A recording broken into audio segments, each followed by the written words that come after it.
Hi friends, today I want to reflect on a line from T.S. Eliot that feels uncannily prophetic in our age. It's from Four Quartets, a set of four poems published by T.S. Eliot almost 85 to 90 years ago.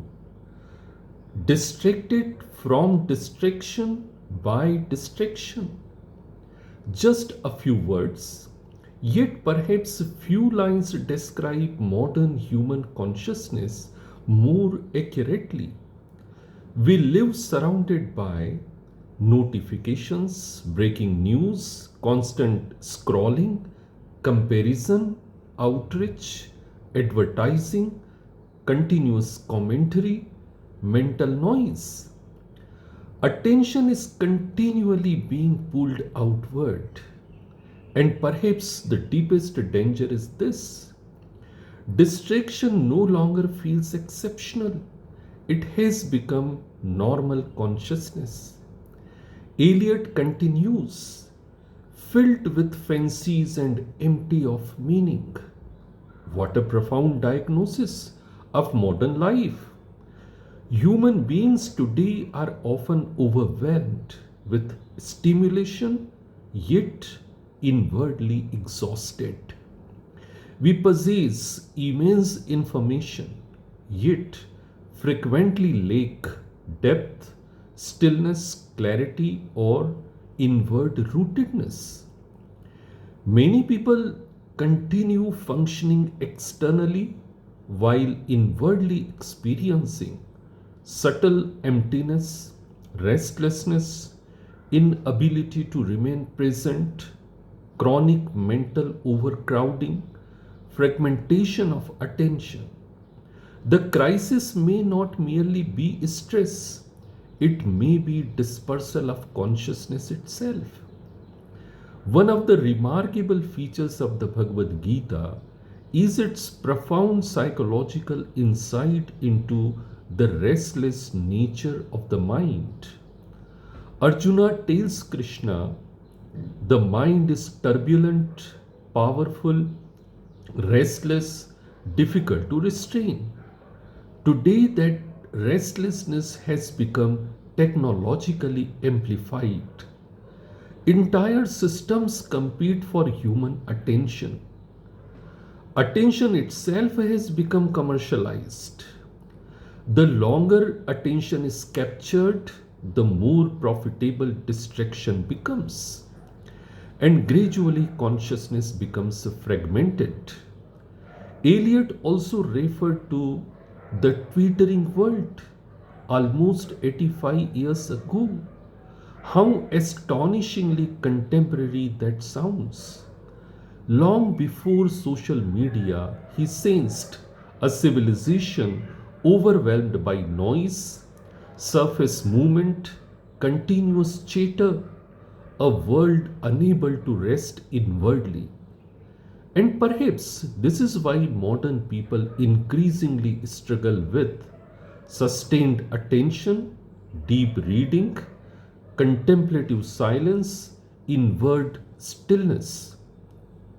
The mind jumps continuously from message to message, from stimulation to stimulation, from anxiety to anxiety. The Gita recognized something very important long ago.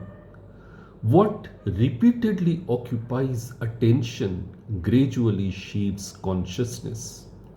Where attention flows continuously, identity slowly forms.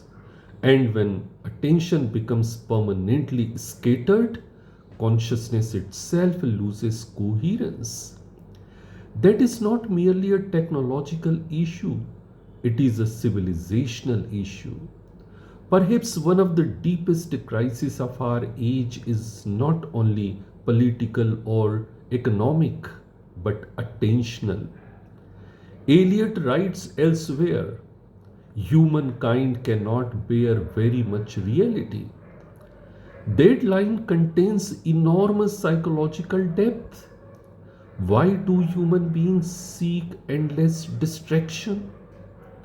Perhaps because silence often reveals unresolved inward life, fear, loneliness, anxiety, emptiness, confusion.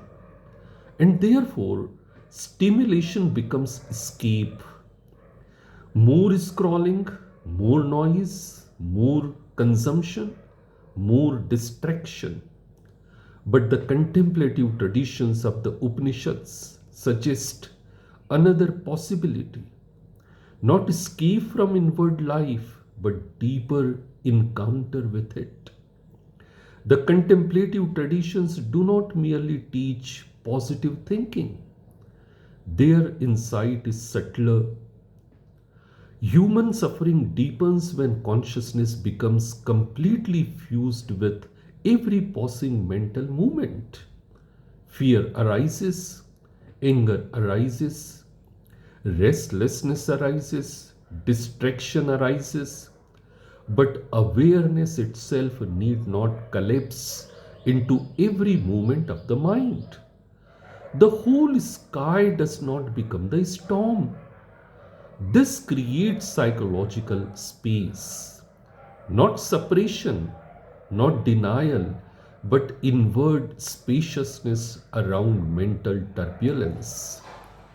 Perhaps the most profound line in Eliot's four quartets is this: at the still point of the turning world.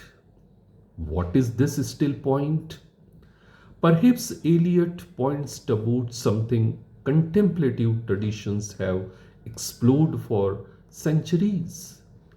An inward center not perpetually destabilized by external movement, stillness amidst turbulence, silence amidst noise, awareness amidst mental agitation.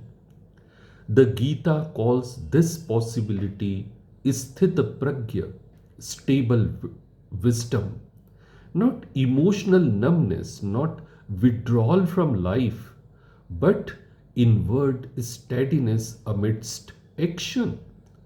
The Gita's teaching of the three gunas becomes deeply relevant in modern life. Tamas refers to inertia, heaviness, confusion, psychological dullness. Rajas refers to restlessness, compulsive activity, agitation, endless outward movement. Modern civilization often oscillates between Rajasic overstimulation and Tamasic exhaustion. Sattva refers to clarity, balance, harmony, lucid awareness. The real question may not be how productive are we, but what quality of consciousness governs our lives. One of Eliot's most penetrating question is, where is the wisdom we have lost in knowledge? Where is the knowledge we have lost in information? Those lines feel even more relevant today. We live in an age of unprecedented information. Yet, information alone does not guarantee wisdom. The human mind can become endlessly informed while inwardly fragmented. Knowledge accumulates, but consciousness remains restless. The Gita's concern is not accumulation alone, it is transformation of consciousness. Eliot also writes, words strain, crack, and sometimes break. This is profoundly close to the spirit of the Upanishads. The deepest dimensions of reality cannot always be fully captured by conceptual language. At certain depths, silence becomes more meaningful than endless verbalization. Perhaps this is why contemplative traditions place such importance on stillness, meditation, attention, inward observation. Not because thought is useless, but because thought alone may not exhaust consciousness. The Gita ultimately asks a profound question. Can human consciousness evolve beyond compulsive reactivity?